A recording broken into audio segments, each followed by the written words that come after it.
Rajasthan high court में Robert Vadra से जुड़ी मनी लॉन्ड्रिंग मामले में सुनवाई अधूरी रही। जस्टिस डॉक्टर पुष्पेंद्र सिंह भाटी की कोर्ट में बुधवार को हुई सुनवाई समय अभाव के कारण पूरी नहीं हो सकी। गुरुवार को इस मामले में सुनवाई जारी रहेगी।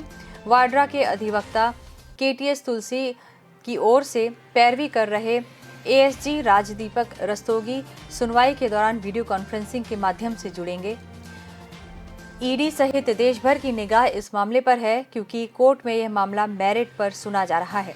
बीकानेर जिले में जमीन की खरीद फरोख्त में हुए घोटाले को लेकर ईडी ने रॉबर्ट वाड्रा को गिरफ्तार कर पूछताछ करने के लिए हाईकोर्ट से एक प्रार्थना पत्र के जरिए अनुमति मांग रखी थी। वाड्रा से जुड़े मामले में सुनवाई लंबे अरसे से टलती आ रही है, लेकिन इस मामले में अब तीनों से रोजाना सुनवाई हो रही है। इस मामले में ईडी की ओर से एएसजी राजदीपक रस्तोगी बहस कर रहे हैं, जो आज भी जारी रहेगी। सोमवार को जस्टिस पुष्पेंद्र सिंह भाटी की कोर्ट में यह मामला सूचीबद्ध हुआ, जिसमें इस अर्जी पर सुनवाई होनी थी। कोर्ट में इन मामलों में दोनों पक्षों की सहमति के बाद मेरिट पर सुनवाई शुरू की थी। वाड्रा की ओर से पैरवी कर रहे वरिष्ठ अधिवक्ता केटीएस व कुलदीप माथुर ने इस मामले में मंगलवार को अपनी बहस पूरी कर ली थी। मामले में वाड्रा से जुड़ी company Skylight hospitality private limited और बिचौलिए महेश नागर की ओर से पेश विविध आपराधिक याचिका 482 पेश की थी, जिस पर कोर्ट ने वाड्रा सहित सभी आरोपियों की गिरफ्तारी पर रोक लगा दी थी। जिसके बाद ईडी ने याचिका में एक अर्जी पेश कर वाड्रा सहित अन्य आरोपियों को गिरफ्तार कर पूछताछ करने की जरूरत बताई थी। इस अर्जी पर लंबे समय से सुनवाई लंबित थी। 2007 में वाड्रा ने स्काईलाइट हॉस्पिटैलिटी प्राइवेट लिमिटेड के नाम से एक कंपनी की शुरुआत की थी। रॉबर्ट और उनकी मां मॉरीन इस कंपनी के डायरेक्टर बनाए गए। बाद में कंपनी का नाम बदलकर स्काईलाइट हॉस्पिटैलिटी लिमिटेड लायबिलिटी कर दिया गया। रजिस्ट्रेशन के समय बताया गया था कि ये कंपनी रेस्टोरेंट, बार और कैंटीन चलाने जैसे काम करेगी। वाड्रा की कंपनी ने 2012 में राजस्थान के बीकानेर जिले में कोलायत क्षेत्र में कुछ दलालों के जरिए 270 बीघा जमीन 79 लाख रुपए में खरीदी।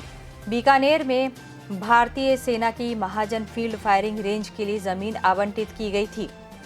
यह जमीन सेना की थी और इसका बेचा नहीं जा सकता था। यहां से विस्थापित हुए लोगों के लिए दूसरी जगह पर 1400 बीघा जमीन आवंटित की गई थी, लेकिन कुछ लोगों ने इस जमीन के फर्जी कागजात तैयार करवाकर वाड्रा की कंपनी को बेच दिए। इन लोगों के माध्यम से ही वाड्रा ने क्षेत्र के कुछ गांवों में और जमीन खरीदने का प्रयास किया, लेकिन मामला आगे बढ़ नहीं पाया।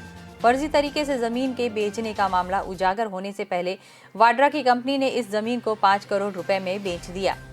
ईडी ने इस मामले में कुछ स्थानीय अधिकारियों की भूमिका भी संदिग्ध मानी है। उनकी मिलीभगत से कुछ लोगों ने जमीन के फर्जी कागजात तैयार कराए। मनी लॉन्ड्रिंग से जुड़े इस मामले की ईडी ने जांच शुरू की थी।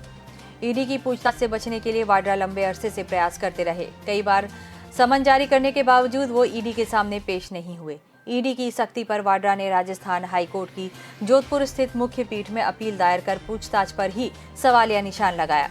हाईकोर्ट ने वाड्रा को आदेश दिया कि वे अपनी मां मरीन के साथ ईडी के समक्ष पेश होकर उसके सवालों का जवाब दें। इसके बाद वाड्रा जयपुर में ईडी के समक्ष पेश हुए थे। ईडी का कहना है कि रॉबर्ट वाड्रा पूछताछ में सहयोग नहीं कर रहे, ऐसे में उन्हें गिरफ्तार कर पूछताछ किए जाने की आवश्यकता है। इस मामले पर हाईकोर्ट को अपना फैसला सुनाना है कि गिरफ्तार कर पूछताछ की जा सकती है या नहीं।